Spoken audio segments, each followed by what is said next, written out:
না না, এই জায়গাটা তো ছেঁড়া, তো এটা করে কি হবে? ওই জন্য আমি বলেছি এভাবে করে নিই। ও যদি হাতটা যদি ঢোকায় না, এই যে ছেঁড়া অংশটা পুরো বড় হয়ে যাবে। ওটা রেনকোট কিনতে হবে। আমি দেখি মিশোতে অর্ডার দিয়ে দেবো। আমি দেখবো ওটা কেমন, একটু পিছন থেকে অন্যরকম হবে। তো তুমি শুধু এটা কি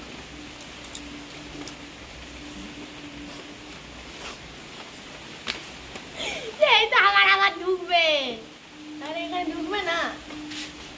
হাত ঢোকা দিলি না, ও কিছুতেই এখান থেকে নড়বে না। ও জানে এখন ওর পাছুতে মশা কামড়িয়েছে, দেখো চুল খাচ্ছে। আচ্ছা তুমি আমার কাছে আসো তো।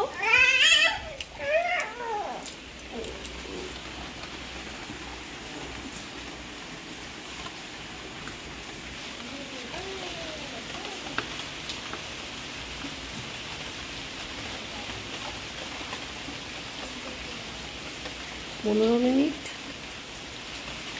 মানে 15.5 মিনিট অবধি রেকর্ডিং হবে টানা।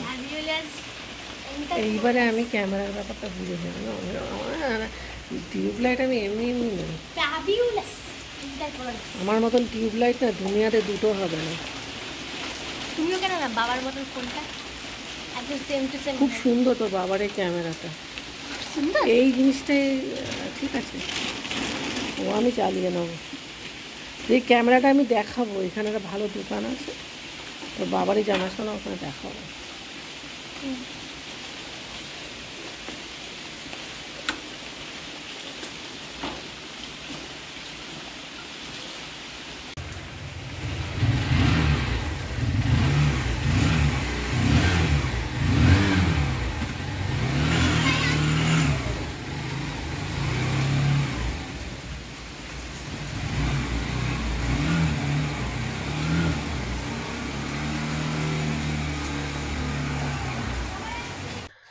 যাই হোক, এই তো দেখলেন আমাদের সকালবেলার কার্যকলাপ।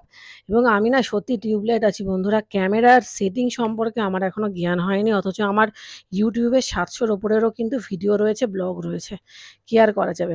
তো যাই হোক, এখন মেয়ে তো চলে গেল স্কুলে, কিন্তু আমার ছেলে বড্ড বোর হয়ে যাচ্ছে।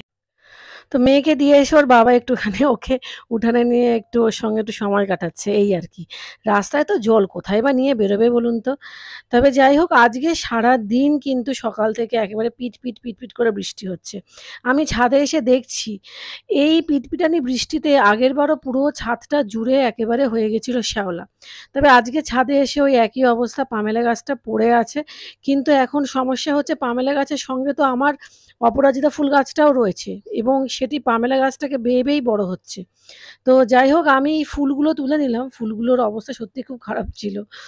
সেগুলোকে তুলে নিয়ে পুজোর জন্য ফুল নিয়ে তারপরে পামেলা গাছটাকে স্ট্যান্ড করিয়ে দিলাম, এবং অপরাজিতা ফুল গাছ, যেটা কিনা পামেলা গাছটাকে বেয়ে উঠছিল, মানে তাকে ভর করে উঠছিল, সরি তাকে আশ্রয় করে উঠছিল, সেটিকেও দেখলাম কিছুটা গোড়াটা আলগা হয়ে গেছে, সেটাকেও ঠিক করে দিলাম।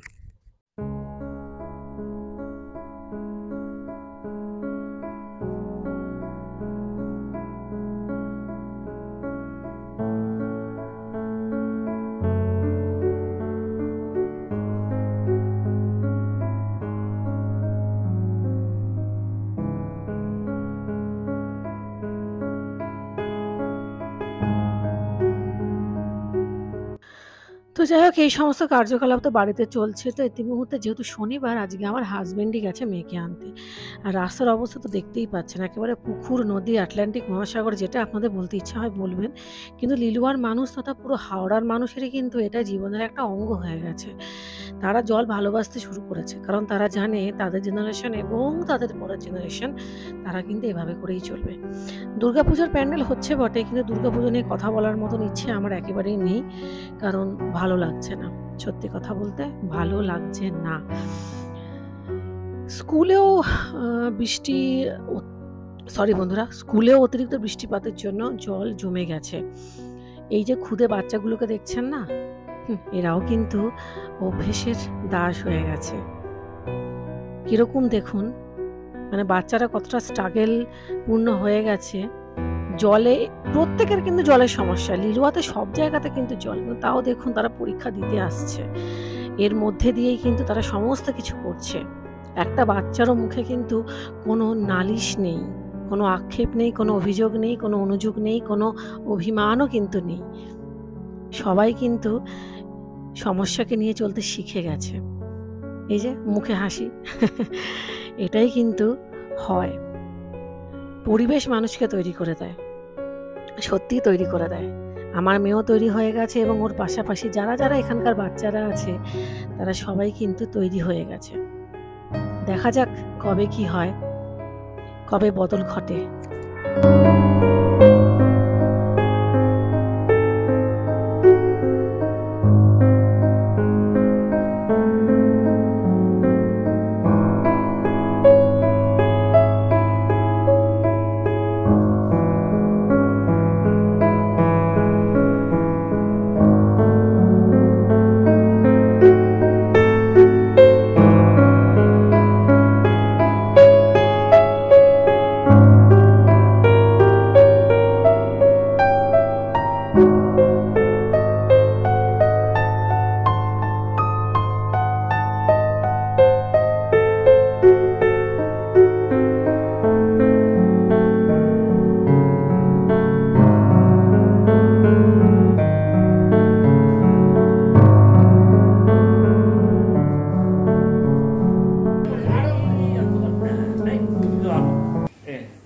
হাতে এখানে কি গেছে? এই সত্যি কথা।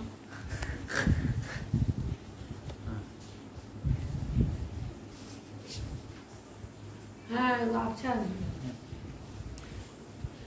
এটা কি হচ্ছে? আজকে আমরা ফ্রাইড রাইস আর ধোকার ডালনা খাবো খুব মজা করে। এটা কি ঠিক আছে? আর কি আর কি বলতে হবে বলো? আর কিছু বলতে হবে? আর কিছু বলতে হবে না। বলে যে আমার বোন বলেছিল ধোকার ডালের রেসিপি দেবে কিন্তু ভুলে গেছে, শুট করতে ভুলে গেছে। শুনে নিয়েছেন?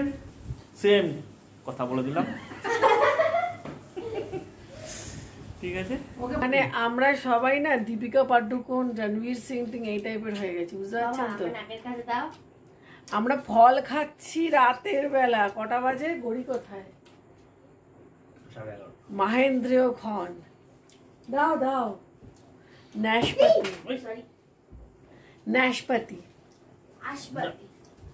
দীপিকা পাদুকোনরা শুধু ফল খায়, আমরা ভাতটা খেয়ে ফ্রাইড রাইস আর ধোকার ডালনা আমাদের আজকে খাওয়া, মানে এক সেকেন্ড দাঁড়াও। ফ্রাইড রাইস আর ধোকার ডালনা হয়েছিল তো, আর আমি আপনাদেরকে কি বলেছিলাম যে আমি নাকি ধোকার ডালনা রেসিপিটা আপনাদেরকে দেবো। আমি না ভুলে গেছি, ওই রান্না বান্না করে ফেলেছি, তা মানে তারাও ছিল, তারাতে আমি রান্না বান্না সব করে ফেলেছি। আর ধোকার ডালনাটা আমার শ্যুট করাই হয়নি, ওটাই তখনও বোধহয় বলেছি, আবার এখন আমি বলে দিলাম আর কি। তো যাই হোক, ঠিক আছে, ব্লগটা এখনই শেষ করে দিচ্ছি। মানে আমার ইচ্ছে ছিল আমি ফ্রাইড রাইস বা দুপুরবেলাতেই শেষ করব, তবে হঠাৎ করে মানে আমরা রাতের বেলা ফল খাচ্ছি, এটা তো শেয়ার করতেই হয়।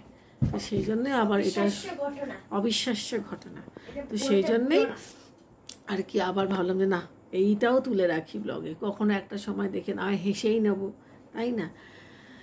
যাই হোক, ঠিক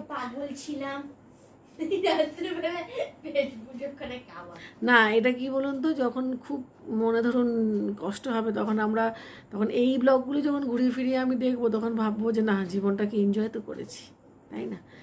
ব্লগিংয়ের অনেক রকম দিক খুলে যাচ্ছে, এই আর কি। ঠিক আছে বন্ধুরা, ঘুমিয়ে পড়ুন, টাটা বাই বাই। আর অবশ্যই প্রার্থনাটা কিন্তু করবেন। টাটা করে দাও, টাটা করে দাও। আরে তুমি তো ফলটা নিয়ে এলে বলে ব্লগটা আবার হলো। Tata tata. কোরবানিটা তো